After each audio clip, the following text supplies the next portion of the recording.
अस्सलाम वालेकुम स्टूडेंट्स, क्या मेरी वॉइस ऑडिबल है? एंड सेकेंडली आपको स्क्रीन नज़र आ रही है? अगर आ रही है तो चैट बॉक्स में प्लीज़ लिखे। आज हम लोग स्टार्ट करेंगे हमारा पहला टॉपिक ऑफिशियली, जो कि हमारे पास है सीवीपी एनालिसिस। अच्छा, सबसे पहले चैट बॉक्स में आ रहे हो? सही है, वॉइस क्लियर है, परफेक्ट। आज हम लोग टॉपिक स्टार्ट करेंगे कौन सा? CVP analysis.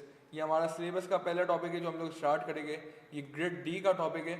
बेसिकली हम लोग ग्रेड डी नहीं, ग्रेड सी से स्टार्ट कर रहे हैं, जो हमारी सबसे इंपॉर्टेंट ग्रेड है, जो कि डिसीजन मेकिंग की ग्रेड है। और इस ग्रेड के अंदर सिर्फ 3 टॉपिक्स है, और ये 3 टॉपिक्स आपके अराउंड 25 to 40 मार्क्स के आते हैं। स्टार्ट करते हैं। ये सीवीपी एनालिसिस क्या होता है इसको देखते हैं। सबसे पहले एक एग्जांपल लेते हैं जो हमारा थ्रू आउट द चैप्टर चलेगी। जाफर जी क्या बनाता है? लेदर वॉलेट बनाता है। अभी जाफर जी वॉलेट बनाता है, इसकी कॉस्ट आती होगी, क्या क्या कॉस्ट होती है इसको डिस्कस करते हैं कि जाफर एनालिसिस। मैंने ये बोला है कि हम लोग जो जाफर जी से उसकी example through out the topic लेके चलेंगे। जाफर जी क्या बनाता है? आपका लेदर वॉलेट बनाता है। अभी जाफर जी जो वॉलेट बनाता है उसकी क्या क्या कॉस्ट होगी? फॉर एग्जाम्पल ये हमारे पास वॉलेट है। अब ये वॉलेट बनाने में क्या क्या कॉस्ट आएगी? फॉर एग्जाम्पल ये वॉलेट में जो लेदर लग रहा है इसकी कुछ कॉस्ट होगी। इस वॉलेट में कुछ मेटल के पीसेस लगे हुए, इस स्टील की कॉस्ट होगी। इस वॉलेट को बनाने के लिए कोई लेबर भी तो चाहिए होगी, जिस लेबर ने इसको असेंबल किया होगा उसकी भी कॉस्ट होगी इसके अंदर। और इसके अलावा जाफर जी कहाँ वॉलेट बनाता है? अपनी फैक्ट्री में बनाता होगा, इसकी कोई फैक्ट्री होगी, उस फैक्ट्री को चलाने की भी कॉस्ट होगी। फॉर एग्जाम्पल ये फैक्ट्री का क्या आता है? रेंट आता है। इस फैक्ट्री में बहुत सारी लेबर भी होगी। फॉर एग्जांपल इस फैक्ट्री के पास एक सिक्योरिटी गार्ड बैठा हुआ है, इस फैक्ट्री की और भी बहुत सारी लेबर होगी। फॉर एग्जांपल जो मैस किचन चलाते हैं, फॉर एग्जांपल जो हेल्प कर रहे पूरी असेंबली लाइन में, तो इसकी बहुत सारी इनडायरेक्ट लेबर भी होगी।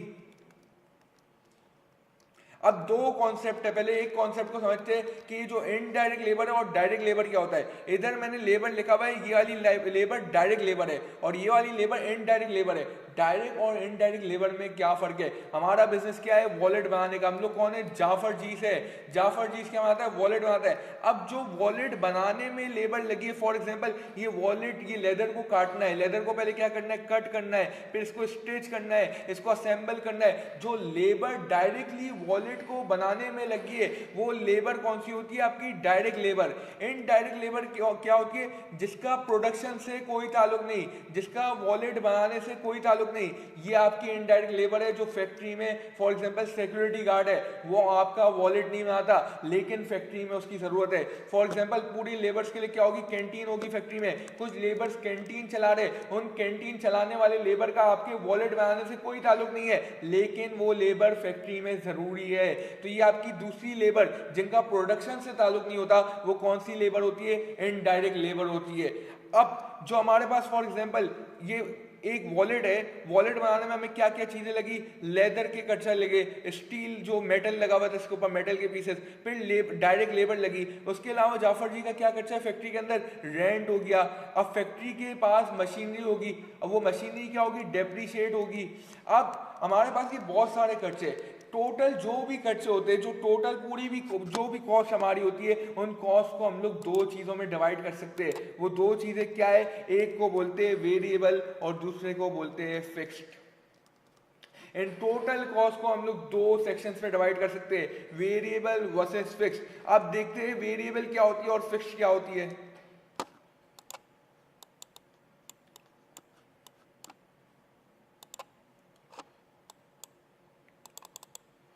वेरिएबल कॉस्ट वो है, फॉर एग्जांपल अभी हमने डिस्कस किया, वॉलेट को जो डायरेक्टली, वॉलेट को जो मैन्युफैक्चर करने में, वॉलेट को प्रोड्यूस करने में जो कॉस्ट डायरेक्टली लगी है वो वेरिएबल कॉस्ट होती है। वेरिएबल कॉस्ट वो होती है जो प्रोडक्शन के साथ वेरी करती है, फॉर एग्जांपल अब वॉलेट में मैंने ऊपर डिस्कस किया, क्या लगा हुआ था? लेदर लगा हुआ था। अगर मैं वॉलेट बनाऊंगा तो लेदर खरीदूंगा, अगर मैं वॉलेट नहीं बनाऊंगा लेदर नहीं खरीदूंगा। इसका मतलब अगर वॉलेट की प्रोडक्शन होगी तो लेदर की कॉस्ट आएगी, अगर वॉलेट की प्रोडक्शन होगी तो उसके ऊपर जो स्टील मेटल के पीसेस लगे हुए थे उसकी कॉस्ट आएगी, अगर वॉलेट की प्रोडक्शन होगी तो डायरेक्ट लेबर की कॉस्ट आएगी। फॉर एग्जांपल फैक्ट्री वालों ने मुझे रखा हुआ है, मुझे बोलते हैं कि आप एक वॉलेट बनाने के, एक वॉलेट को असेंबल करने के लिए, एक वॉलेट को कट करके स्टिच करने के, उसके सबकी क्या लोगे आप 200 चार्ज करोगे। अब अगर मैं वॉलेट बनाऊंगा तो फैक्ट्री मुझे ये पे करेगी, अगर मैं वॉलेट बनाऊंगा तो मुझे फैक्ट्री पे करेगी। वेरिएबल कॉस्ट वो सारी कॉस्ट होती है जो लिंक्ड है इस वॉलेट को बनाने के लिए, ये जो लिंक्ड है इस वॉलेट को बनाने के लिए। फॉर एग्जांपल वॉलेट मैन्युफैक्चर हुआ, वॉलेट बना तो ये कॉस्ट इंकर होगी वरना नहीं। ये सारी कॉस्ट क्या होती है? Variable cost. वेरिएबल कॉस्ट है ना कुछ इस तरह की होती है,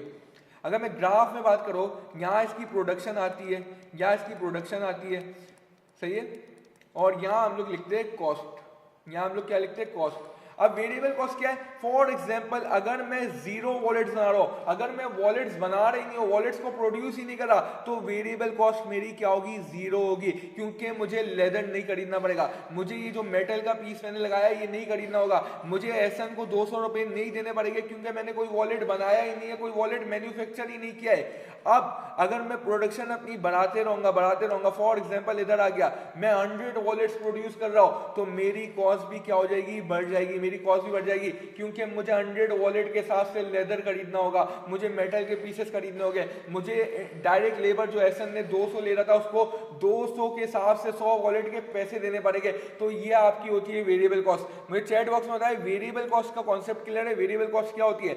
वेरिएबल कॉस्ट वो है जो आपकी किससे लिंक्ड है? प्रोडक्शन से लिंक्ड है, जो आपकी प्रोडक्शन से लिंक्ड है। जैसे बिलावल बोलते हैं ना, ज्यादा बारिश आती है तो ज्यादा पानी आता है, वैसे ही वेरिएबल कॉस्ट का कॉन्सेप्ट क्या है? ज्यादा प्रोडक्शन होती है तो ज्यादा वेरिएबल कॉस्ट आती है, तो ये वेरिएबल कॉस्ट का आपका कॉन्सेप्ट है। उधर ही आपकी फिक्स कॉस्ट क्या होती है?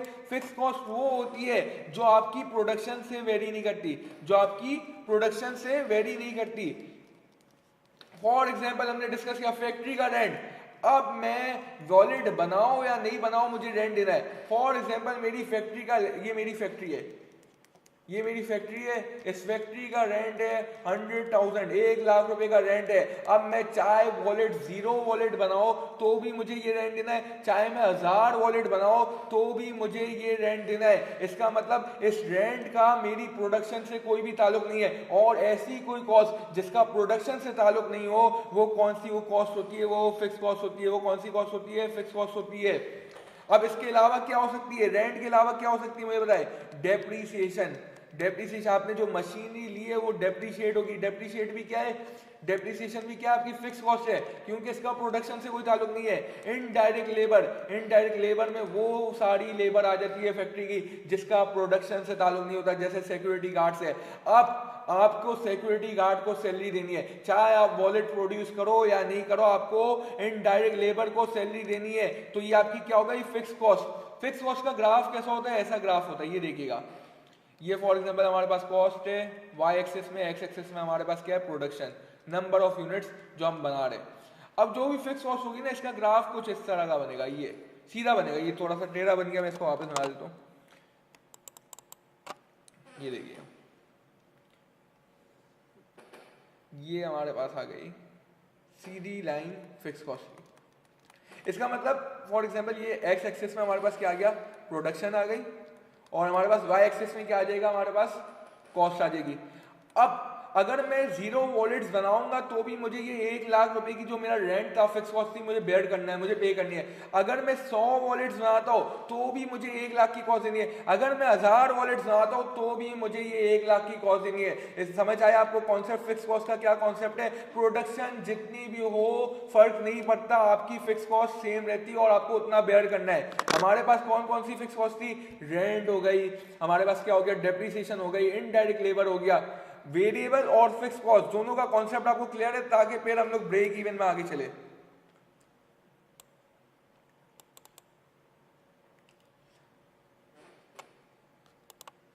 अब हमने कॉस्ट डिस्कस कर लिया, हमारी क्या क्या कॉस्ट आ रही है जाफर जी के वॉलेट बनाने में। हमारी कुछ वेरिएबल कॉस्ट आ रही थी, कुछ हमारी आ रही थी फिक्स कॉस्ट। वेरिएबल कॉस्ट क्या थी?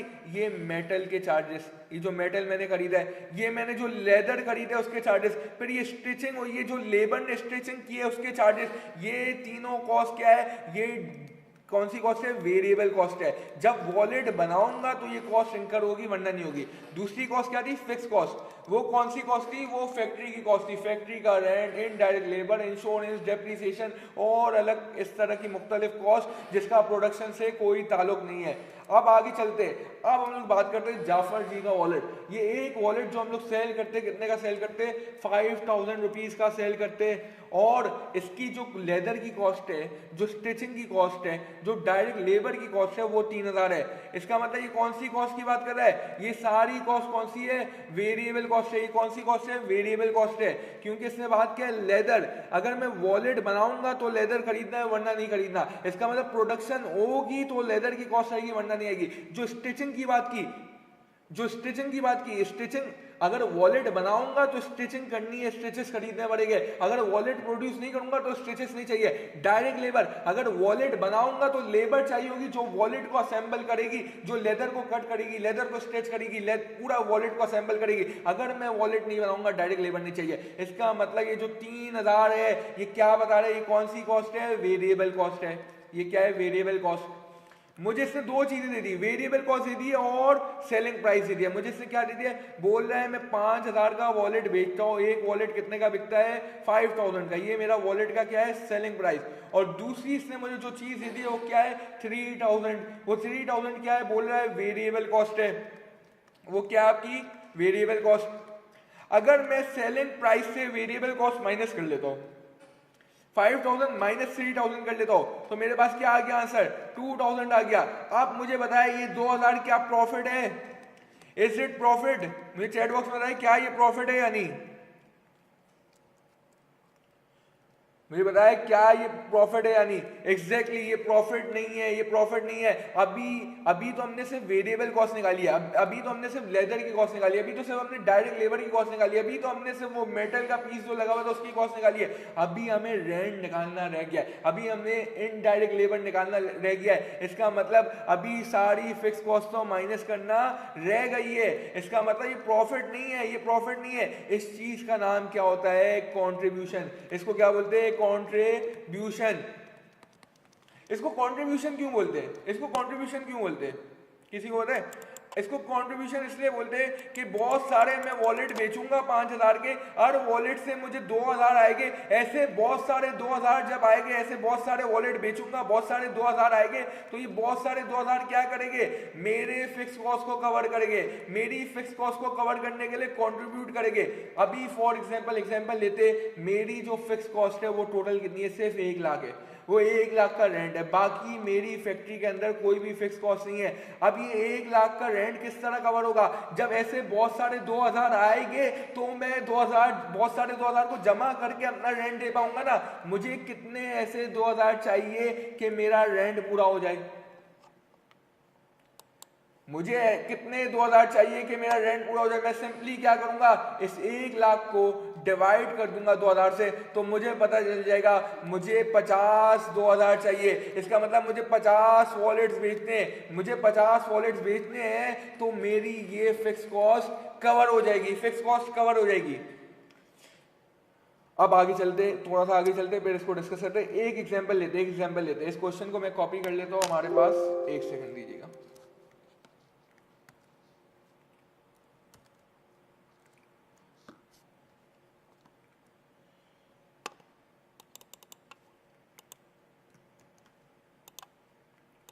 ये हमारे पास एक सवाल है। A company makes and sells a single product. एक कंपनी है जो सिंगल प्रोडक्ट बनाती है। हाँ, 50 यूनिट्स परफेक्ट बोला था। The product is a variable production cost. बोल रहा है वेरिएबल कॉस्ट कितनी है?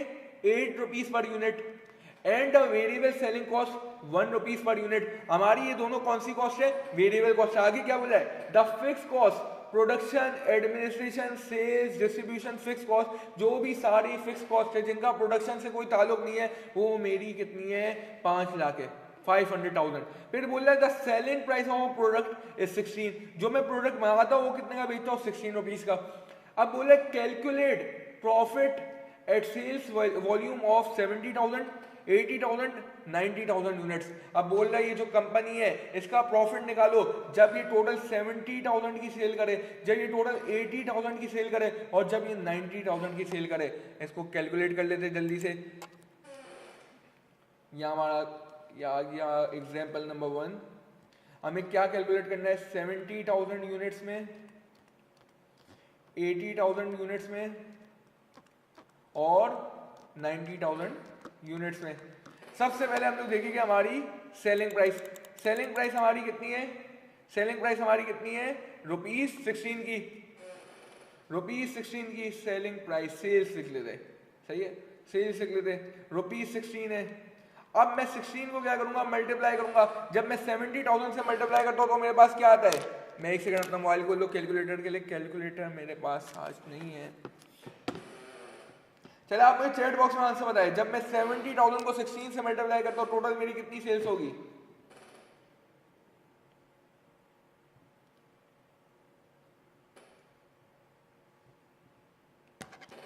मेरी सेल्स होगी टोटल 1.120 मिलियन। हमारी कितनी सेल हो गई, 1,120,000 की। जब मैं इसको अब फॉर एग्जाम्पल एक एक करके चलते, एक एक करके चलते। अब मैं आ जाता हूँ सेल। अब मुझे क्या करना है, सबसे पहले मुझे सेल से मुझे अपने जो मेरा सेलिंग प्राइस है उससे क्या निकालना है, वेरिएबल कॉस्ट निकालनी है, वेरिएबल कॉस्ट निकालनी है। अब मैं माइनस करता हूँ लेस। हमारे पास दो वेरिएबल कॉस्ट है, एक वेरिएबल प्रोडक्शन कॉस्ट है, एक वेरिएबल सेलिंग कॉस्ट है। पहले मैं माइनस कर लेता हूँ वेरिएबल प्रोडक्शन कॉस्ट, फिर मैं माइनस कर देता हूँ वेरिएबल सेलिंग कॉस्ट। हमारी वेरिएबल प्रोडक्शन कॉस्ट कितनी है, ₹8 की है, ₹8 की। फिर हमारे पास वेरिएबल सेलिंग कॉस्ट कितने की है, ₹1 की है। जब मैं ₹1 को मल्टीप्लाई करता हूँ 70,000 से तो 70,000 आ जाता है। और मैं जब ₹8 इंटू 70,000 करता हूं तो मेरे पास क्या आ जाता है, मेरे पास आ गया 560,000। सही है। अब जब मैं इस सारी वेरिएबल कॉस्ट को अपनी सेल्स से निकाल दूंगा तो मेरे पास क्या आ जाएगा, टोटल कंट्रीब्यूशन आ जाएगा। टोटल कंट्रीब्यूशन मेरे पास कितना आएगा, जल्दी से इसको कर लेते, जल्दी से कर लेते।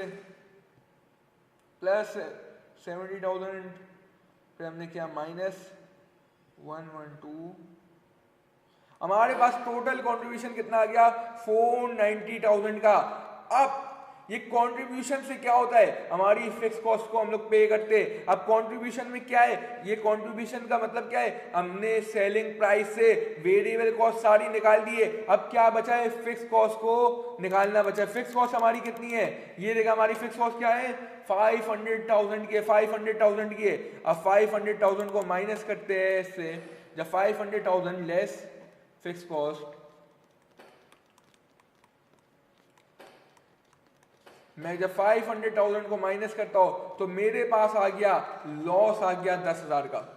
मेरे पास क्या आ गया, लॉस आ गया 10,000 का। इसका मतलब मेरी कंट्रीब्यूशन इतनी इनफ नहीं थी कि वो फिक्स कॉस्ट को पूरा कर पाए। मेरी कंट्रीब्यूशन इतनी नहीं निकल पाई कि मैं उससे फिक्स कॉस्ट को बेयर कर पाऊं। इसका मतलब मैंने क्या किया, लॉस कर दिया 10,000 का, लॉस कर दिया 10,000 का। पहले और भी बाकी सिनेरियोस को भी करते हुए इसको और थोड़ा समझते हैं। अब 80,000 है, 80,000 हमारे यूनिट से। अब हम लोग कितनी सेल कर रहे हैं, 80,000 की कर रहे हैं। तो 80,000 इनटू जब 16 करता हो तो मेरे पास क्या आ जाता है, 1.28 मिलियन। ये हमारे पास आ गया 1.28 मिलियन। अब मेरी कौन सी वेरिएबल प्रोडक्शन कॉस्ट कितनी है, ₹8 पर यूनिट। तो मैं 8 इंटू 80,000 करूंगा तो मेरे पास क्या आ गया, 640,000। अब मेरे पास वेरिएबल सेलिंग कॉस्ट कितनी है, ₹1 पर यूनिट। और मैं कितने यूनिट सेल कर रहा हूँ, 80,000 यूनिट सेल कर रहा हूँ। तो मेरी वेरिएबल सेलिंग कॉस्ट कितनी आ गई, 80,000। अब मैं ये दोनों वेरिएबल कॉस्ट को अपनी सेलिंग प्राइस, सेल से माइनस कर लूंगा, रेवेन्यू से माइनस कर लूंगा। मेरे पास क्या आ जाएगा, टोटल कंट्रीब्यूशन आ जाएगा। टोटल कंट्रीब्यूशन मेरे पास क्या आ गया, देखते हैं।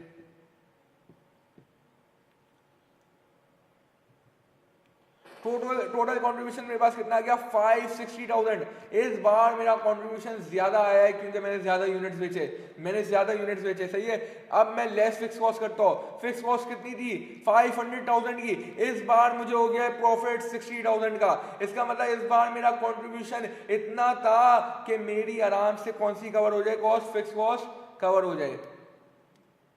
परफेक्ट। अब आगे चलते। अब हमारे पास तीसरा केस है 90,000 यूनिट्स का। जब मैं 90,000 इंटू 16 करता हूं तो मेरी सेल कितनी आ जाएगी,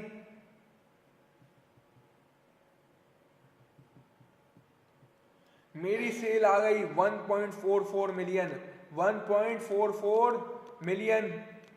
इसके बाद मुझे क्या माइनस करना है, पहले वेरिएबल प्रोडक्शन कॉस्ट कितने की है, ₹8 की।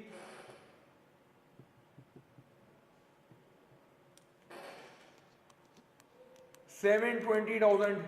फिर उसके बाद मैं क्या माइनस करूंगा, वेरिएबल सेलिंग कॉस्ट जो ₹1 पर यूनिट है। टोटल हमारे पास कितनी हो गई 90,000 की। जब मैं ये दोनों वेरिएबल कॉस्ट को वापस माइनस करूंगा मेरे पास क्या आ जाएगा, एक सेकंड रुकिएगा, थोड़ा सा स्क्रॉल हो गया।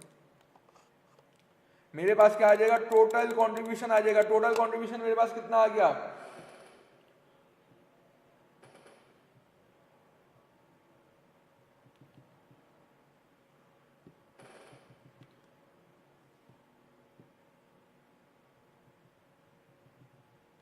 मेरे पास टोटल कंट्रीब्यूशन आ गया 630,000 का, और मेरी टोटल फिक्स कॉस्ट कितनी है 500,000। इसका मतलब मुझे फायदा कितना हो गया, मुझे प्रॉफिट कितना हो गया 130,000।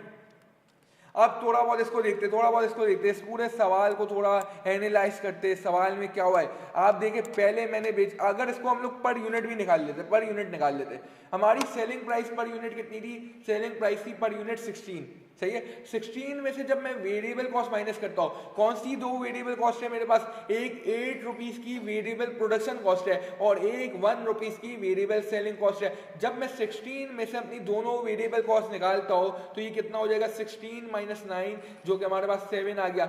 मतलब ये 7 रुपीज क्या है, कॉन्ट्रीब्यूशन है। ये 7 रुपीज क्या है, कॉन्ट्रीब्यूशन है। ये 7 रुपीज वो है जो सेलिंग प्राइस में से वेरिएबल कॉस्ट आप निकाल चुके। अब इस 7 रुपीज से सिर्फ आपको क्या बेयर करना है, फिक्स कॉस्ट बेयर करना है। इसका मतलब ऐसे बहुत सारे 7 रुपीज आएंगे तो मेरी बहुत सारी कंट्रीब्यूशन बनेगी, तो मेरी फिक्स कॉस्ट पे होगी। अब देखिएगा, जब मैं 70,000 अगर आप डायरेक्टली पता है 7 को 70,000 से मल्टीप्लाई करें तो क्या आएगा, 7 को 70,000 से मल्टीप्लाई करें तो क्या आएगा 490,000 आ गया। डायरेक्ट आपकी क्या आ गई, टोटल कंट्रीब्यूशन आ गई। आपने पहले पर यूनिट कंट्रीब्यूशन निकाली, फिर आपने डायरेक्टली उसको यूनिट से मल्टीप्लाई कर दिया। कंट्रीब्यूशन पर यूनिट निकाली, उसको फिर क्या किया, मल्टीप्लाई किया आपकी जो सेल के यूनिट से, तो इससे आपकी डायरेक्टली क्या आ जाएगी, टोटल कंट्रीब्यूशन आ जाएगी। इसका मतलब मैंने जब 70,000 ये जो भी प्रोडक्ट था 70,000 ये प्रोडक्ट्स बेचे, तो मेरी हर प्रोडक्ट में 7 रुपए की कंट्रीब्यूशन आई। जब मेरी 7 रुपए की प्रोडक्ट वो कंट्रीब्यूशन आई, जमा हुई, टोटल कितनी बनी 490,000 की। लेकिन मेरी फिक्स कॉस्ट थी 500,000 की, जिस वजह से मैं कवर नहीं कर पाया और मैंने 10,000 का लॉस कर लिया। लेकिन केस 2 में जब मैंने 80,000 यूनिट्स बेचे, इसका मतलब जो 7 रुपीज की कंट्रीब्यूशन थी वो 80,000 बार आई, क्योंकि 80,000 प्रोडक्ट से हर प्रोडक्ट मुझे क्या दे रहा है, 7 रुपीज की कंट्रीब्यूशन दे रहा है। और ये टोटल जब कंट्रीब्यूशन बनी, टोटल ये 80 बार किया मैंने, 80,000 बार किया, तो मेरे पास कितना आ गया 5,60,000 आ गया। और ये 5,60,000 इतना इनफ था कि मेरी फिक्स कॉस्ट पूरी हो जाए, क्योंकि मेरी फिक्स कॉस्ट सिर्फ थी 5 लाख। मुझे हो गया 60,000 का मुनाफा। उसके बाद तीसरे केस में क्या हुआ, यही हुआ कि आपने 90,000 यूनिट्स बेचे, 90,000 बार आपके पास 7 रुपीज की कंट्रीब्यूशन आई और ये टोटल कंट्रीब्यूशन आपकी बन गई 630,000 की। और जब ये 6,30,000 में से आपने 5 लाख की फिक्स कॉस्ट निकाली तो आपको प्रॉफिट हो गया 1,30,000 का। ये क्लियर है, ये सवाल क्लियर है? प्लीज चैट बॉक्स में बताया अगर ये सवाल क्लियर है। सबको क्लियर है ये सवाल? ये सवाल क्लियर है? परफेक्ट। अब आगे चलते इसी एग्जांपल को लेके आगे चलते। हमारे पास इसमें सेलिंग प्राइस क्या थी, सेलिंग प्राइस एसपी हमारे पास थी 16 और हमारे पास दो वेरिएबल कॉस्ट थी, एक 8 रुपीज की, एक 9 की, तो टोटल वेरिएबल कॉस्ट कितनी थी? टोटल वेरिएबल कॉस्ट कितनी की थी? 9 की। मैंने आपको बताया था जब अब कंट्रीब्यूशन क्या होता है, जब भी आप सेलिंग प्राइस से वेरिएबल कॉस्ट को निकाल देते, वो क्या आपके पास होता है? कंट्रीब्यूशन होता है। सेलिंग प्राइस से जब भी आप वेरिएबल कॉस्ट निकाल देते, ये आपके पास क्या होता है? कंट्रीब्यूशन होता है। ये कंट्रीब्यूशन क्यों होता है? अभी हमने ऊपर डिस्कस किया, ये कंट्रीब्यूट करता है आपकी फिक्स कॉस्ट को पे करने के लिए। अब जब मैं 16 माइनस 9 करता हूं तो मेरे पास आता है कितना? 7 रुपीज। ये है मेरा कंट्रीब्यूशन। अब एक चीज होती है जिसको बोलते हैं CS रेशो। ये क्या है? Contribution to sale ratio. ये क्या है? Contribution to sales ratio. For example C upon S क्या होगा? मेरी कंट्रीब्यूशन कितनी है?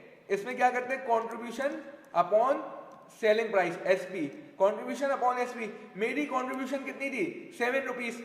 7 अपॉन जब 16 करता हूं और जब मैं इसको मल्टीप्लाई करता हूं विद 100, इसको परसेंटेज में मैं कन्वर्ट कर रहा हूं। अगर मैं परसेंटेज में इसको कन्वर्ट कर दो तो मेरे पास आता है 43.75%। ये क्या इंडिकेट करता है? ये इंडिकेट करता है हर 100 रुपए की सेल में, हर 100 रुपीज की सेल में आपको जो कंट्रीब्यूशन मिलेगा वो कितने का मिलेगा? 43.75 का। ये क्या इंडिकेट करता है? आप जब 100 रुपीज की सेल करते हो तो आपको 43.75 का कंट्रीब्यूशन मिलता है। ये 7 अपॉन 16 जो रेशियो है ना, ये इंडिकेट ये करता है कि आपको 100 रुपए की सेल में कितना कंट्रीब्यूशन मिल रहा है। अब फॉर एग्जाम्पल, अब मैं एग्जाम्पल लेता हूं, मेरी सेल है 5 मिलियन रुपीज की और मुझे C अपॉन S रेशियो पता है। C अपॉन, ये मेरी है सेल्स, टोटल सेल्स है, ये सही है, ये है टोटल सेल्स 5 मिलियन की, और मुझे CS रेशो पता है, वो क्या है मेरा? 7 अपॉन 16 या 43.75%, दोनों एक बात है। अगर मुझे ये दोनों चीजें पता है, सेल्स पता है और कंट्रीब्यूशन अपॉन सेल्स का रेशो पता है, फिर मुझे पर यूनिट कंट्रीब्यूशन या वेरिएबल कॉस्ट निकालने की जरूरत ही नहीं है, ना उसकी जरूरत है, क्योंकि मैं डायरेक्ट अब अपनी कंट्रीब्यूशन निकाल सकता हूं। मुझे पता है 43.75% मेरा क्या होता है, हर 100 रुपीज की सेल में 43.75 का मेरा कंट्रीब्यूशन होता है। अब मैं डायरेक्ट 5 मिलियन को मल्टीप्लाई करूंगा 43.75% से, तो मेरे पास क्या आ जाएगा? मेरे पास डायरेक्ट आ जाएगी वो अमाउंट, और ये अमाउंट क्या होगी? टोटल कंट्रीब्यूशन की। ये अमाउंट क्या होगी? टोटल कंट्रीब्यूशन की। या मैं इसको 43.75 से नहीं, इसको 7 अपॉन 16 से मल्टीप्लाई कर लो, एक ही बात है। मुझे बताइए, ये कॉन्सेप्ट आपको क्लियर हो रहा है? कंट्रीब्यूशन अपॉन सेल क्या निकालता है कि हर 100 रुपीज पर कितना कंट्रीब्यूशन निकलेगा। अब मेरे पास जब ये रेशो आ जाता है ना, अब इस रेशो को मैं किसी भी अमाउंट में इस्तेमाल कर सकता हूँ। फॉर एग्जांपल इधर मैंने इस केस में किस में इस्तेमाल किया? 5 मिलियन में इस्तेमाल किया। 5 मिलियन इसको कर लेते इंटू 5, जब मैं इसको मल्टीप्लाई करता हूं तो मुझे पता चलता है 2.187 मिलियन। ये जो हमारे पास क्या आ गया? 2,187,000 और ये 500, 2,187,500। ये हमारी क्या है? टोटल कंट्रीब्यूशन है। ये क्या है? टोटल कंट्रीब्यूशन है।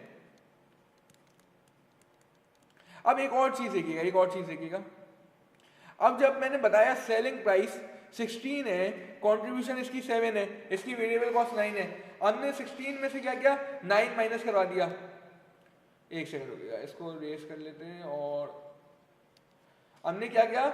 16 में से 9 माइनस किया तो हमारे पास कंट्रीब्यूशन आ गए। इसका मतलब ये जो सेलिंग प्राइस है, इसके दो कंपोनेंट है। इसके कितने कंपोनेंट है? दो कंपोनेंट है। एक कंट्रीब्यूशन का कंपोनेंट है और एक है वेरिएबल कॉस्ट का कंपोनेंट। अगर वेरिएबल कॉस्ट 9 है तो कंट्रीब्यूशन 7 है। अगर फॉर एग्जांपल वेरिएबल कॉस्ट अगर 5 होती है तो कंट्रीब्यूशन कितनी हो जाएगी? 11 हो जाएगी, क्योंकि 16 में से अगर 5 निकालता हूं तो कितना बचा? 11।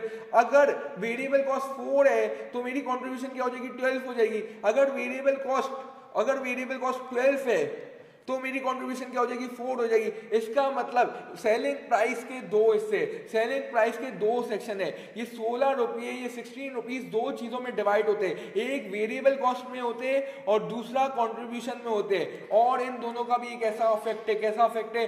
वेरिएबल, फॉर एग्जांपल अगर कंट्रीब्यूशन 10 है तो मुझे पता है 16 में से 10 माइनस करो वेरिएबल कॉस्ट कितनी होगी 6 होगी।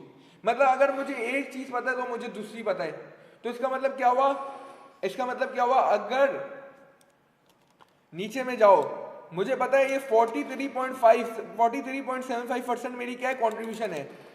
मैंने एक सी एस रेशो निकाला, मैंने एक ऊपर सी एस रेशो निकाला, सी एस रेशो मुझे बता रहा है, क्या बता रहा है, 43.75% आपका ये रेशो है। ये मुझे इंडिकेट कर रहा है कि अर्न 100 रुपीज़ की जब सेल करोगे, जब अर्न 100 रुपीज़ की सेल करोगे तो आपको जो कंट्रीब्यूशन मिलेगा वो कितने का मिलेगा, रुपीज़ 43.75 का मिलेगा। अब अगर मैं ये जो सेल है, ये जो सेलिंग प्राइस है, अगर मैं 100 माइनस 43.75 करता हो तो मुझे पता चल जाएगा मेरी वेरिएबल कॉस्ट कितनी है, मेरी वेरिएबल कॉस्ट कितनी है। क्योंकि मैंने आपको बताया सेलिंग प्राइस के सिर्फ दो कंपोनेंट होते हैं, एक कंपोनेंट होता है कंट्रीब्यूशन, एक कंपोनेंट होता है कंट्रीब्यूशन। अगर इसको मैं फॉर्मूला में लिखने जाऊं तो कैसे लिख सकता हूं, selling price equals to contribution plus variable cost. अब इधर मेरे पास वेरिएबल कॉस्ट नहीं है तो मैं वेरिएबल कॉस्ट को अननोन बनाता हूं और कंट्रीब्यूशन को क्या करूंगा, उधर भेज दूंगा, इक्वल्स टू की उस साइड भेज दूंगा। तो क्या हो गया, selling price minus contribution equals two variable cost. अब मेरी वेरिएबल कॉस्ट इधर निकल सकती है, ये है सेलिंग प्राइस, ये है कंट्रीब्यूशन, तो मेरी वेरिएबल कॉस्ट कितनी आ जाएगी,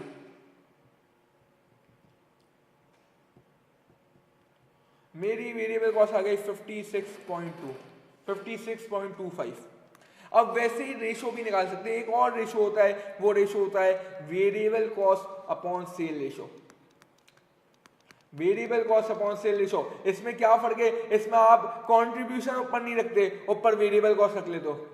फॉर एग्जाम्पल हमने ये रेशो कैसे निकाला था, 7 रुपीज की वेरिएबल कॉस्ट थी और 16 रुपीज की सेल्स थी, ये हमारे पास सी एस रेशो आ गया था। अब हमें पता था हमारी कौन सी वेरिएबल कॉस्ट कितनी है, 9 रुपीज की। अब मुझे अगर वेरिएबल कॉस्ट अपॉन सेल्स का रेशो निकालना है तो मैं क्या करूंगा, 9/16 कर लूंगा, मैं 9/16 कर लूंगा। अगर इसको एक और क्लासिफाई करें, एक सिंपल फॉर्मूला बन जाता है, अगर मेरे पास सी एस दिया हुआ है, अगर मैं 1 माइनस सी एस करो तो मेरे पास क्या आ जाएगा, variable cost upon sales ratio आ जाएगा। ये कैसे आएगा, मेरे पास सी एस रेशो कितना था, कॉन्ट्रीब्यूशन अपॉन सेल्स रेशो कितना था, 7/16 था।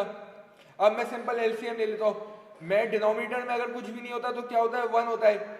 अब मुझे डिनोमिनेटर बराबर करने, फ्रैक्शन को बताया ना बेसिक आप लोगों को। अब मैं क्या करूंगा, इसको 16 से मल्टीप्लाई करूंगा। जब मैं डिनोमिनेटर को मल्टीप्लाई करता हूं तो मुझे न्यूमरेटर को भी करना होता है, मैं न्यूमरेटर को भी कर दिया तो मेरा क्या बन गया, 16/16 माइनस 7/16। अब इसका मतलब 16 माइनस 7 क्या होता है, 9 होता है, 9/16। ये मैंने प्रूव कर दिया कि 1 माइनस कॉन्ट्रीब्यूशन अपॉन सेल्स का रेशो बराबर है वेरिएबल कॉस्ट अपॉन सेल्स के रेशो। ऐसा क्यों है, क्योंकि सेलिंग प्राइस के दो कंपोनेंट होते हैं। अगर 43.75% आपका कंट्रीब्यूशन है तो बचा हुआ परसेंट, जो बचा हुआ 100 में से परसेंट, वो आपका वेरिएबल कॉस्ट होगा, तीसरा कोई एलिमेंट नहीं होता। मुझे चैट बॉक्स में बताइए ये कॉन्सेप्ट क्लियर है, अगर कहीं इशू हो रहा है तो अभी बताइए, क्योंकि ये इंपॉर्टेंट चीज है, इससे आपकी बेस बनेगी और इससे आगे हम लोग मुश्किल सवाल सॉल्व करेंगे। मुझे बताइए चैट बॉक्स में क्लियर है, सब क्लियर है, परफेक्ट। आगे चलते आगे चलते हैं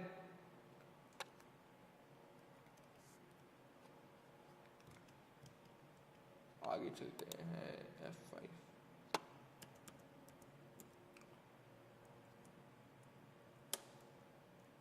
अब चले ब्रेक इवन का कॉन्सेप्ट करते हैं। अब हमने इतनी बेसिक्स पढ़ ली कि हम लोग ब्रेक इवन के कॉन्सेप्ट को कर सकते हैं। पहले समझते ब्रेक इवन होता क्या है। ब्रेक इवन होता क्या है, ब्रेक इवन वो कंडीशन होती है नो प्रॉफिट नो लॉस वाली, नो प्रॉफिट नो लॉस वाली। मतलब आप कोई फायदा नहीं कर रहे ना कोई नुकसान कर रहे हैं। इसका मतलब जो आपने कमाया वो कॉस्ट में चली गया, जो आपने सेल्स में कमाया वो आपकी बन गई कॉस्ट। फॉर एग्जाम्पल मैंने 1 लाख रुपए कमाए, 1 लाख रुपए की सेल की, वही 1 लाख रुपए मेरा क्या बन गया, टोटल कॉस्ट बन गया। ब्रेक इवन का मतलब होता है आपको ना कोई फायदा हुआ है ना कोई लॉस हुआ है, आपको कोई प्रॉफिट ना हुआ है ना आपको कोई लॉस हुआ है। इसका मतलब आपकी सेल्स बराबर हो जाती है आपकी कॉस्ट से। इसका मतलब आपके पास जो पैसे आए होते वो बराबर हो जाते हैं जो पैसे गए। मतलब फॉर एग्जांपल मेरे पास 1 लाख रुपया आया सेल्स के थ्रू, वही 1 लाख रुपये मैंने दे दिया अपनी कॉस्ट पे और मुझे बच गया जीरो। ये जीरो वाली पोजीशन को क्या बोलते हैं? Break even.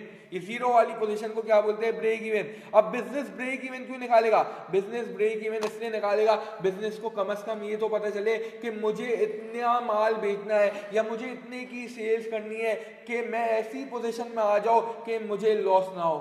बिजनेस की एस्टिमेट लगाएगा कि क्या मैं इतनी चीजें इतने यूनिट्स या इतने की सेल्स कर रहा हूं कि मुझे लॉस ना हो। अब फॉर एग्जाम्पल वही जाफर जी की एग्जाम्पल में ले लेते। जाफर जी का वॉलेट मेरा कितने का था? जाफर जी का वॉलेट मेरा कितने का था? मैं 5000 रुपीज का उसको सेल कर रहा था, रुपीज 5000 का। मेरी वेरिएबल कॉस्ट कितनी थी? वेरिएबल कॉस्ट कितनी थी? हमने पढ़ा था वेरिएबल कॉस्ट थी हमारी रुपीज 3000, रुपीज 3000। अब अगर मैं सेलिंग, और हमने एक और बात की थी, हमारी फैक्ट्री है, हमारी क्या थी? एक फैक्ट्री थी। इस फैक्ट्री के अंदर कुछ कॉस्ट आ रही है, वो कॉस्ट अभी क्या है? सिर्फ रेंट है, सिर्फ रेंट है। और रेंट कितने का है? 1 लाख रुपए का। मतलब मेरी फिक्स कॉस्ट क्या है? सिर्फ 1 लाख रुपये। मेरी फिक्स कॉस्ट कितनी है? सिर्फ 1 लाख है। अगर मैं 5000 माइनस 3000 करता हूं, अगर मैं 5000 माइनस 3000 करता हूं तो मेरे पास क्या आ जाता है? 2000 आ जाता है। ये रुपीज 2000 क्या है? ये रुपीज 2000 क्या ऊपर डिस्कस किया था? ये हमारी क्या है? कॉन्ट्रीब्यूशन है। ये हमारी क्या है? कॉन्ट्रीब्यूशन है। ये कॉन्ट्रीब्यूशन से क्या होगा? ऐसे बहुत सारे 2000 जमा करूंगा तो मैं अपनी फिक्स कॉस्ट को पूरा करूंगा। अभी ऊपर हमने डिस्कस किया है। अब ब्रेक इवन क्या होता है? ब्रेक इवन क्या होता है कि मैं इतने 2000 जमा कर लो, मैं इतने 2000 जमा कर लो, इतने यूनिट्स बेच दो, इतने 2000 आ जाए कि मेरी जो फिक्स कॉस्ट है, जो मेरी फिक्स कॉस्ट है वो पूरी हो जाए, जो मेरी फिक्स कॉस्ट है वो पूरी हो जाए। इसका मतलब मेरा कंट्रीब्यूशन बराबर हो जाए, मेरा टोटल कंट्रीब्यूशन बराबर हो जाए किसके? फिक्स कॉस्ट के।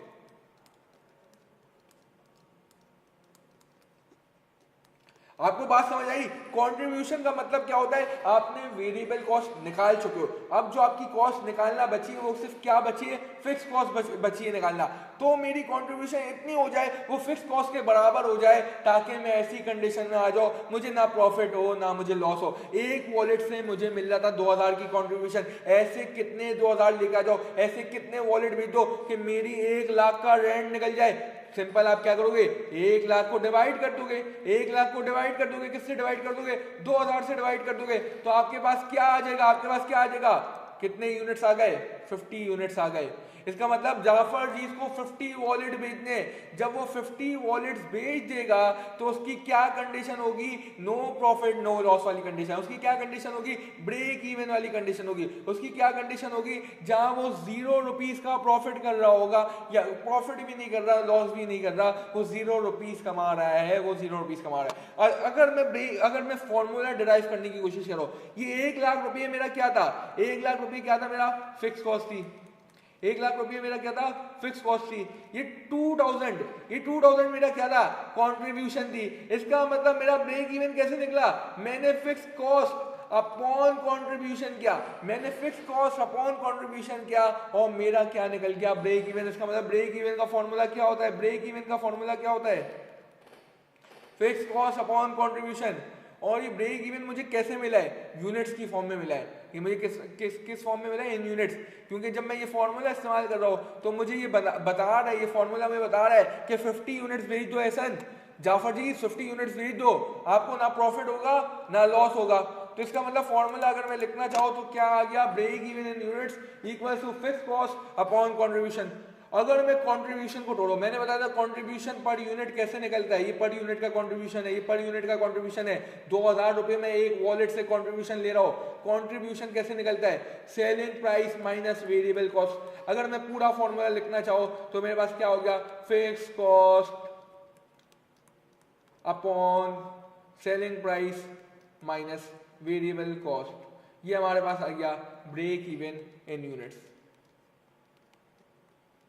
तो अब आगे चलते, थोड़ा सा और आगे चलते हैं। ब्रेक इवन का ये सिंपल फॉर्मूला है। अब थोड़ी सी प्रैक्टिस करते। एक हमारे पास सवाल है, इसको मैं ले लेता हूं।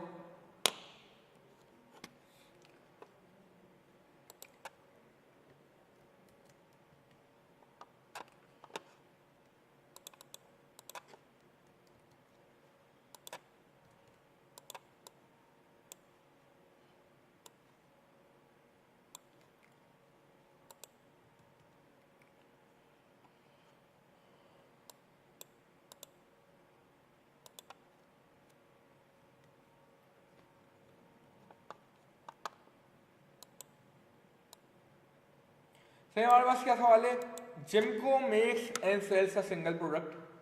जिमको कोई कंपनी है, वो बनाती है एक प्रोडक्ट, बनाती है प्रोडक्ट पी। ये प्रोडक्ट पी कितना बना रही है अभी पर मंथ, ये लोग प्रोड्यूस कर रहे हैं 1,12,000 यूनिट, सही है। और अभी एक कितनी कैपेसिटी में, 80% की कैपेसिटी में। इसका मतलब इनकी 20% कैपेसिटी अभी यूटिलाइज हो ही नहीं है। आगे देखिएगा, total monthly cost, total monthly cost इस करंट लेवल ऑफ कैपेसिटी में कितनी आ रही है, 6,110। मतलब क्या हो गया, 6,11,000 की कॉस्ट आ रही है, आपकी मंथली कॉस्ट आ रही है। At 100% capacity total monthly cost would be 695,000। बोल रहे जब 100% कैपेसिटी में जाएगी, अभी तो 80%, ये जो ऑपरेट कर रहे हैं 80% कैपेसिटी में, जब मैं 100% की कैपेसिटी में जाऊंगा मेरी कॉस्ट 6,11,000 से बढ़ के क्या हो जाएगी, 695,000 हो जाएगी। उसके आगे लिखा है फिक्स कॉस्ट। फिक्स कॉस्ट क्या होती है, सेम रहती है, आपको मैंने बताया था फिक्स कॉस्ट क्या रहती है, सेम रहती है। अब आगे लिखा हुआ है at the normal selling price product P, product P की कॉन्ट्रीब्यूशन अपॉन सेल रेशियो क्या है, 60%। इसका मतलब मैंने 100 रुपीज की सेल की, 100 रुपीज का मैंने पैसा लिया सेल्स के थ्रू, तो इसका मतलब मेरी 60 रुपीज उसमें से क्या होगी, कॉन्ट्रीब्यूशन होगी। इसने हमें क्या बता दिया, सी अपॉन एस रेशियो बना दिया है कि 60% का आपका कॉन्ट्रीब्यूशन अपॉन सेल्स रेशियो है। और 100 रुपये की सेल में 60 रुपये मेरा कॉन्ट्रीब्यूशन है। हमारी रिक्वायरमेंट क्या है, हमें निकालना है break even sale units for product P for the month. अभी हमने ऊपर देखा ब्रेक इवन के लिए हमें क्या दो चीजें चाहिए, एक हमें चाहिए फिक्स कॉस्ट, एक हमें चाहिए फिक्स कॉस्ट, ताकि हमें पता तो चले हमें कितनी कंट्रीब्यूशन जमा करनी है कि वो उतनी फिक्स कॉस्ट को कवर कर सके। दूसरा हमें क्या चाहिए होता है, हमने नीचे देखा था पॉइंट में क्या आ रहा होता है, कंट्रीब्यूशन पर यूनिट, एक यूनिट बेचने से मुझे कितना कंट्रीब्यूशन मिल रहा है। अब देखिएगा इसमें हमें फिक्स कॉस्ट बताई नहीं है। अब इसमें हमें क्या यूज करना होता है, हाई लो मेथड। इधर हमें क्या इस्तेमाल करना होता है, हाई लो मेथड। अब वो हाई लो मेथड क्या होता है उसको देखते हैं। मुझे क्या इस्तेमाल करना होगा फिक्स कॉस्ट को निकालने के लिए, हाई लो मेथड।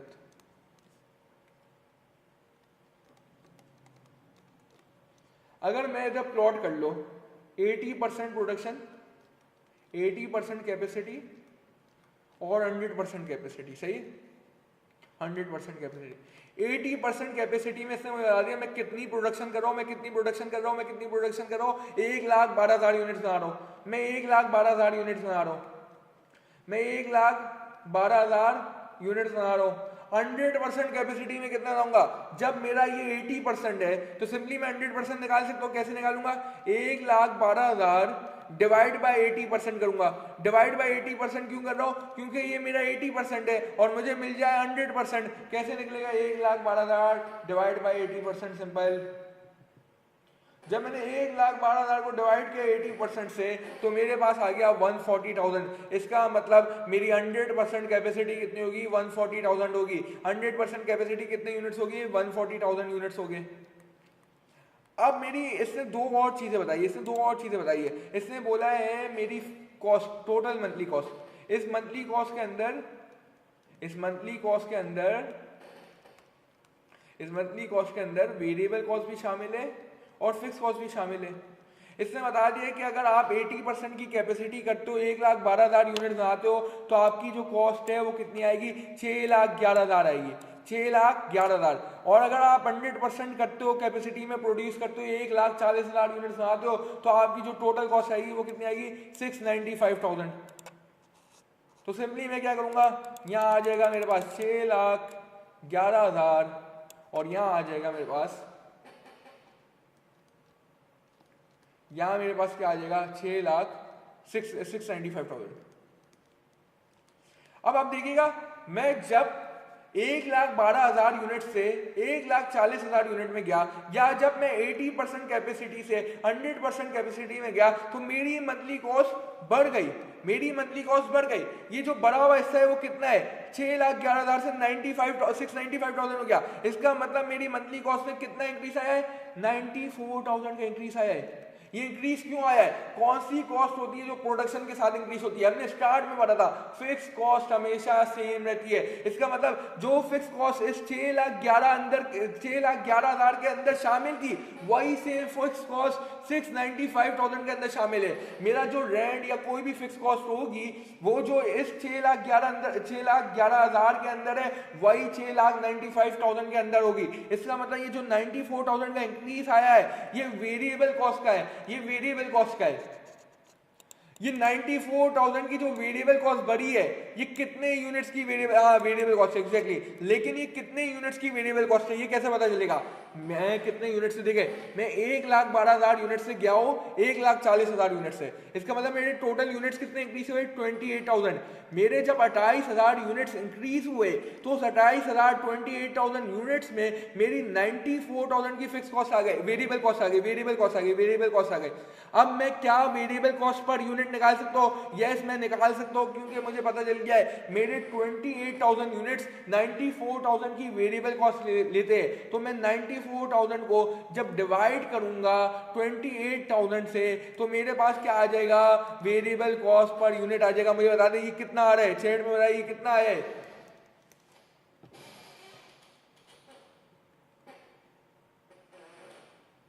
अच्छा ये 94 नहीं है, 94 नहीं है, 6,11,000 से 695 किया है, गलती से कि मैंने 94 लिख दिया, कितना हुआ 84 हुआ, 84।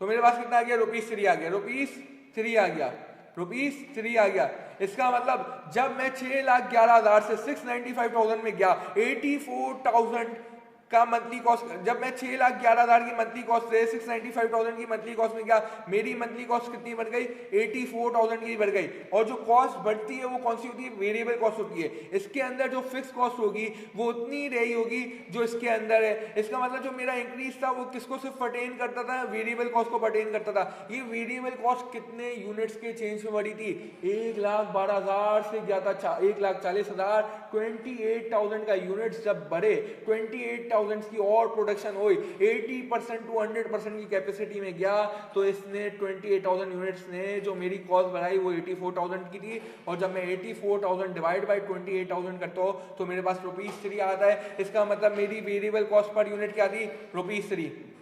अब मुझे बताया क्या मैं फिक्स कॉस्ट निकाल सकता हूं, जी हाँ मैं फिक्स कॉस्ट निकाल सकता हूं। क्यों, क्योंकि मुझे पता है जब मेरी प्रोडक्शन 1,40,000 होती है, जब मेरी प्रोडक्शन 1,40,000 होती है तो टोटल मंथली कॉस्ट मेरे पास जो आती है वो कितनी आती है, 695,000। वो कितनी आती है, 695,000। और जो 1,40,000 प्रोडक्शन हो रही है इसमें मेरी वेरिएबल कॉस्ट कितनी होगी, मेरी टोटल वेरिएबल कॉस्ट कितनी होगी, ₹3 के हिसाब से होगी। ₹3 इंटू 1,40,000 करता हो तो मेरे पास टोटल वेरिएबल कॉस्ट आ जाएगी, टोटल मंथली वेरिएबल कॉस्ट आ जाएगी। और टोटल वेरिएबल कॉस्ट कितनी आएगी, मुझे कोई बता सकता है? ये मेरे पास आ गई 420,000। इसका मतलब ये 6,95,000 में से 420,000 मेरी वेरिएबल कॉस्ट है। बची हुई कॉस्ट क्या होगी, फिक्स कॉस्ट। मैं माइनस कर लूंगा 695,000 माइनस 420 और मेरे पास आ गया 275,000। मेरी क्या आ गई, मेरे पास क्या निकल गया, फिक्स कॉस्ट निकल गया, फिक्स कॉस्ट निकल गया। परफेक्ट है, फिक्स कॉस्ट आ गया मेरे पास। अब देखिए मुझे क्या चाहिए था, मेरे ब्रेक इवन के फॉर्मूला में क्या चीजें हो रही थी, ब्रेक इवन इन यूनिट्स के फॉर्मूला में क्या आ रहा था, इक्वल्स टू हमारे पास फिक्स कॉस्ट आ रही थी ऊपर और नीचे कंट्रीब्यूशन आ रही थी, नीचे कंट्रीब्यूशन आ रही थी, कंट्रीब्यूशन पर यूनिट, कंट्रीब्यूशन पर यूनिट। अब मेरी फिक्स कॉस्ट तो निकल गई है लेकिन मेरा कंट्रीब्यूशन पर यूनिट नहीं निकला। लेकिन मुझे दो चीजें पता चल गई है, मेरी वेरिएबल कॉस्ट कितनी है, ₹3। मेरी वेरिएबल कॉस्ट कितनी है, ₹3। और मेरे पास सी अपॉन एस रेशो भी आ चुका है। सी अपॉन एस रेशो का है, ये रहा मेरा सी अपॉन एस रेशो। सी अपॉन एस रेशो मेरा कितना आ रहा है? 60% का। सी अपॉन एस रेशो मेरा कितने का है? 60% का। इसका मतलब जो मेरी, फॉर एग्जाम्पल, मैं जितने की सेल करता हूँ या मेरा एक यूनिट का जो सेलिंग प्राइस है, जो भी सेलिंग प्राइस है मेरा, जब सेलिंग प्राइस है ना जो, उसका 60% क्या है? उसका 60% क्या है? वो 60% क्या चीज है? उसकी कॉन्ट्रीब्यूशन है। जब 60, मैंने आपको स्टार्ट में बताया था सेलिंग प्राइस के दो कंपोनेंट है, एक है कंट्रीब्यूशन, एक है वेरिएबल कॉस्ट। अगर 60% कंट्रीब्यूशन है तो बचा हुआ 40% क्या होगा? अगर सेलिंग प्राइस का 60% कंट्रीब्यूशन है जो मुझे सी अपॉन एस रेशो ने बता दिया है, तो बचा हुआ 40% मेरे पास क्या होगा? ये बचा हुआ 40% वेरिएबल कॉस्ट होगा। ये बचा हुआ 40% वेरिएबल कॉस्ट होगा, क्योंकि सेलिंग प्राइस आपके पास क्या है? 100% है। सेलिंग प्राइस क्या, आपको अमाउंट में नहीं पता लेकिन आपको परसेंट में पता है, 100% है। 60% कंट्रीब्यूशन है, बचा हुआ 40% वेरिएबल कॉस्ट है। मुझे वेरिएबल कॉस्ट पर यूनिट पता है 3 रुपये है वेरिएबल कॉस्ट पर यूनिट। ये ₹3 कितना होगा? ये ₹3 है, 40% है। अगर 40% से इसको डिवाइड कर लो तो मेरे पास आ जाएगा, क्या आ जाएगा? सेलिंग प्राइस आ जाएगा। मेरे पास क्या आ जाएगा? सेलिंग प्राइस आ जाएगा ₹3 डिवाइड बाय 40%, और ये मेरे पास 7.5 का क्या आ गया? Selling price. समझ आया ये सेलिंग प्राइस मैंने कैसे निकाला है? अब मुझे कंट्रीब्यूशन पर यूनिट निकालना था, बहुत आसान था, दो तरीके। मैं 7.5 को डायरेक्ट 60% से मल्टीप्लाई कर लो, सेलिंग प्राइस को डायरेक्ट मल्टीप्लाई करो सी अपॉन एस रेशो से 60%, तो भी मुझे कंट्रीब्यूशन पता चल जाएगी। और दूसरा, मैं 7.5 से डायरेक्ट 3 माइनस कर लो जो कि वेरिएबल कॉस्ट है, सेलिंग प्राइस से माइनस कर लो वेरिएबल कॉस्ट, तो भी मुझे पता चल जाएगा मेरा कंट्रीब्यूशन पर यूनिट कितना था। दोनों में मेरा कंट्रीब्यूशन पर यूनिट कितना आ जाएगा? 4.5। अब मेरा ब्रेक इवन निकालना बहुत आसान हो गया। मुझे कंट्रीब्यूशन पर यूनिट भी पता चल गया, मुझे फिक्स कॉस्ट भी पता है। तो सिंपल मैं क्या करूंगा, ये 275,000 को डिवाइड कर दूंगा 4.5 से। 275,000 को डिवाइड कर दूंगा 4.5 से।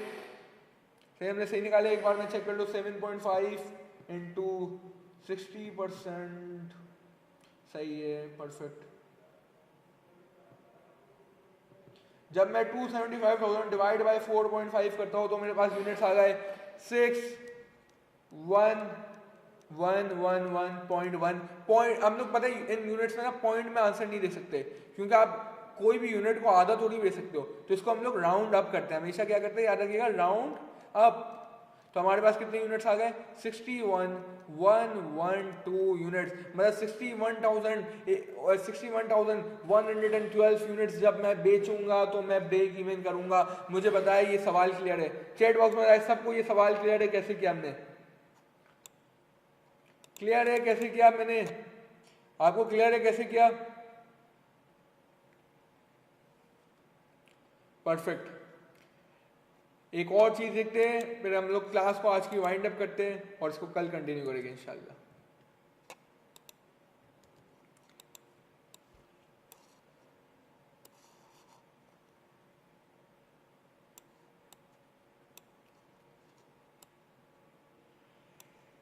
सही, हमारे पास एक और सवाल आ गया।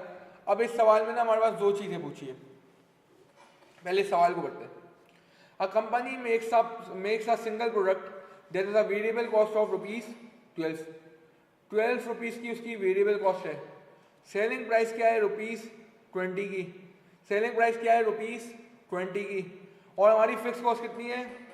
हमारी फिक्स कॉस्ट कितनी है? 600,000। अगर मुझे ब्रेक इवन सेल क्वांटिटी निकालनी है तो वो बहुत सिंपल है। हमने क्या सीखा था? Fix cost upon contribution per unit. Contribution per unit कैसे आ जाता है? Selling price minus variable cost. हमारे पास सेलिंग प्राइस कितनी है? 20। हमारे पास वेरिएबल प्राइस कितनी है? 12। हमने सिंपल कितना निकाल लिया? कंट्रीब्यूशन 8। फिक्स कॉस्ट हमारी कितनी है? 600,000। मैंने सिंपल 600,000 डिवाइड बाय 8 किया, मेरे पास आ गया ब्रेक इवन इन यूनिट्स। कितना आ गया चेक कर देते हैं।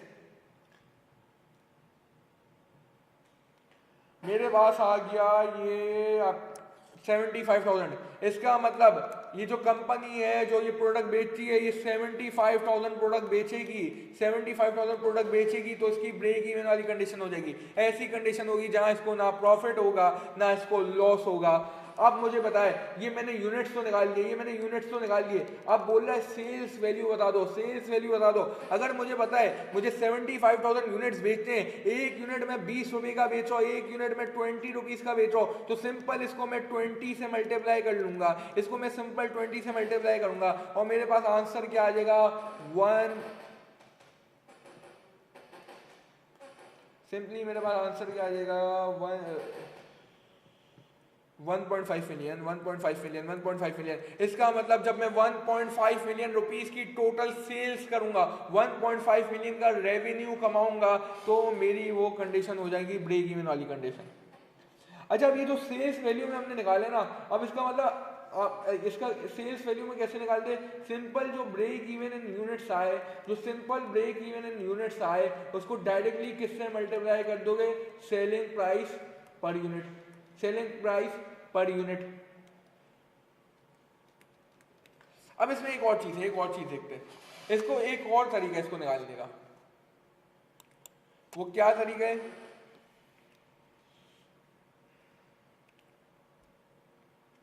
देखिए, हमने एक चीज पढ़ी थी C upon S ratio, contribution upon sales ratio. Contribution upon sales हमें क्या बताता है? फॉर एग्जाम्पल अगर मैं इसका सी एस रेशो निकाल लेता हूँ, हमारे पास सेलिंग प्राइस क्या थी? 20 थी।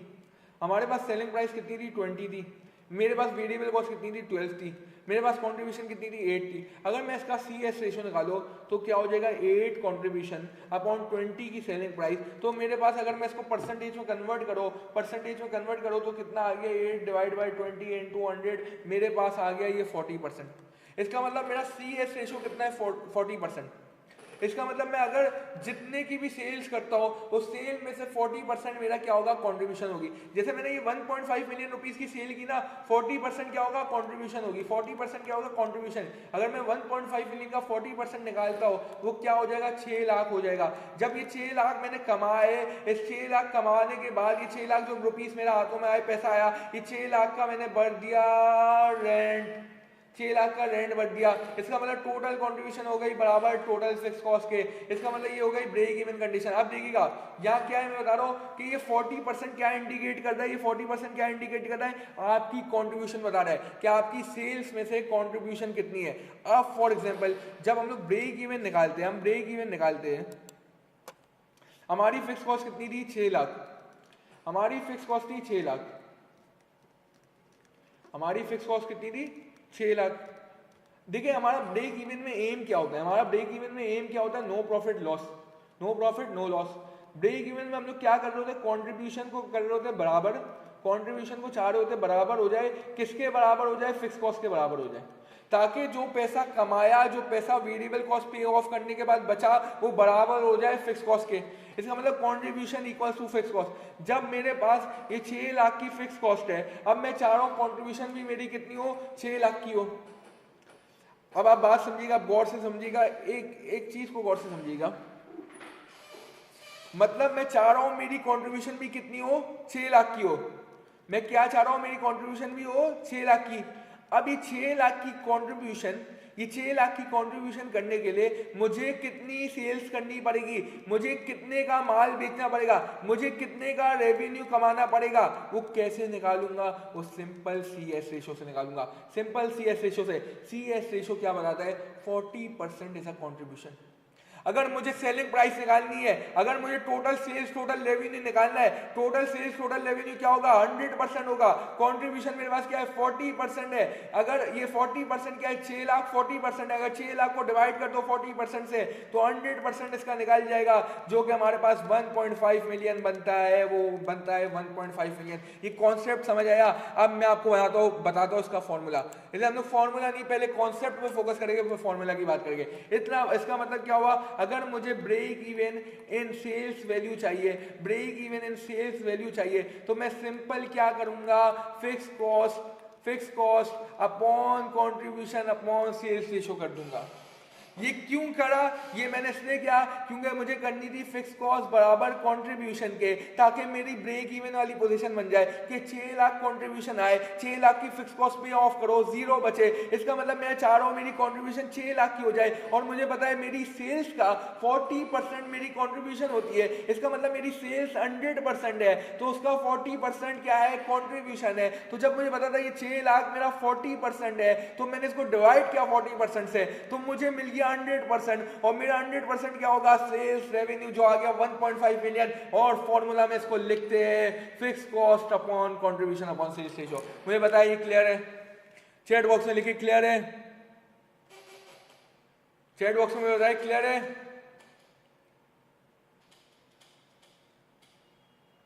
परफेक्ट हो गया। किसी का कोई सवाल है, वरना हम लोग क्लास को आज एंड करें,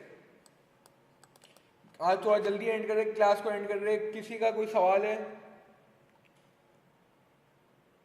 किसी का कोई सवाल है, वरना क्लास को एंड करते हैं। चलिए, thank you so much, thank you, Allah Hafiz.